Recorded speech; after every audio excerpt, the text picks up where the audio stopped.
जनहित के लिए काम करती है। जो जनहानि हो रही है, जो नुकसान हो रहा है, अभी आज सुबह मुझे लोहिया पार्क में एक व्यक्ति मिले, उन्होंने कहा भैया 20 साल पहले 8 टाँके लगे थे, टिप्पणी पे दिखाने लगे, लेकिन अब चीजें बढ़ गई हैं, तो इस कारण से वो संवाद भी होना जरूरी है।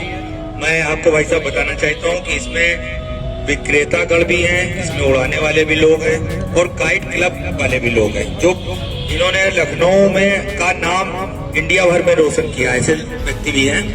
तो और इन लोगों ने भाई साहब जब कभी पुल उल बने हैं तो आपसे अमरनाथ जी के माध्यम से आप लोगों से निर्देश करके जो तार बंधे हैं पुल के ऊपर, लोहे के तार, वो इन्हीं लोगों के चंदे से, पर्सनल चंदे से इन लोगों ने बनवाए थे कि किसी की जनहानि न हो, लेकिन वो पर्याप्त नहीं है।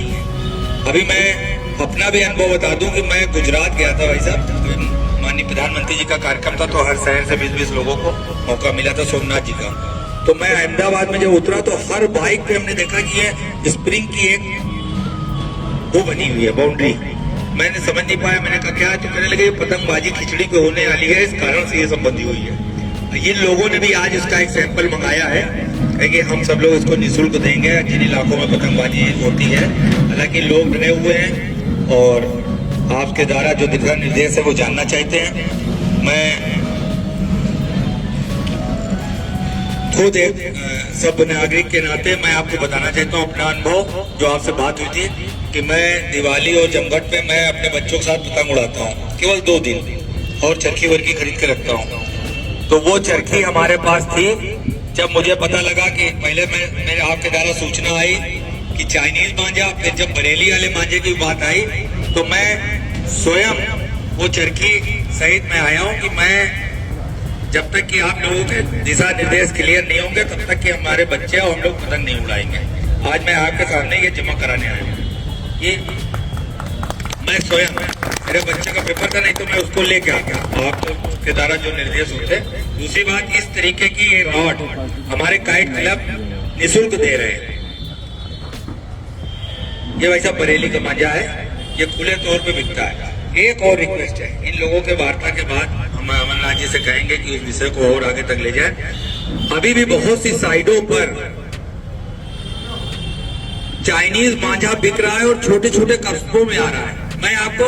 मैं इन लोगों से संवाद के बाद जो बात निकली, वो शहर में राजधानी में डर रहे हैं आप लोगों ने सख्ती की, लेकिन वो लखीमपुर में, सीतापुर में, बाराबंकी में ऐसी जगह उतर रहा है और वहां से लीकेज हो रहा है। जाने अनजाने में लोग खरीदे ले रहे हैं। हम खुद भाई साहब बता दें कि जब हम प्रतियोगिता के नाम पर जाते हैं तो हम कोशिश करते हैं मेरे पास ऐसा मांझा हो जो सबको काट दे, लेकिन जाने अनजाने में वो अपराध हमसे हो रहा था। तो हम लोग भी ये चाहते हैं कि चीजें, कौल साहब आइए, ये कौल साहब हमारे लखनऊ काइट एसोसिएशन के अध्यक्ष हैं और विभिन्न प्रकार की प्रतियोगिताओं को कराने में और खूब दूर दूर तक ले गए। तो भाई साहब जाने अनजाने में भी हम लोग ले लेते हैं। मेरा दोष ये नहीं है कि उस समय जब इसको भी रोकना होगा सर। एक मोनो नाम से साइट हमने खोली, उसमें 20 जगह पर वो बंगलोर और अहमदाबाद के जो है पतंगबाज, उसमें फोन नंबर लिखे हैं कि आप जितना चाहे उतना मंगा लीजिए। अभी मैं उसका प्रिंट आपको भेज रहा हूँ। तो ये सब चीजें भी जहन में लोगों के हैं। मैं अनुरोध करूंगा कि आज की बैठक को कराने वाले हमारे अभिभावक और सिविल डिफेंस, पब्लिक और पुलिस में कैसे संवाद परस्पर बना रहे पुराने लखनऊ में, इसका सारा श्रेय भाई अमरनाथ जी को जाता है। मैं चाहूंगा एक बार अंतर्ध्वनि से स्वागत कर दीजिए।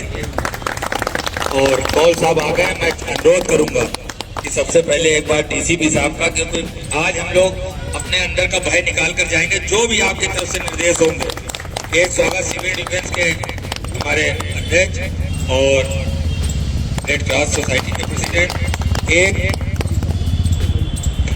एडीसीपी साहब जिन्होंने हमारे बीच इस बैठक को, और मैं एक हमारे एडवोकेट कक्कड़ साहब आइए, एसीपी साहब राजकुमार जी का एक बुके देकर काइट क्लब की ओर से स्वागत करेंगे। और मैं अब आगे के संचालन की जिम्मेदारी मैं अमरनाथ जी को देना चाहूंगा। अमरनाथ जी।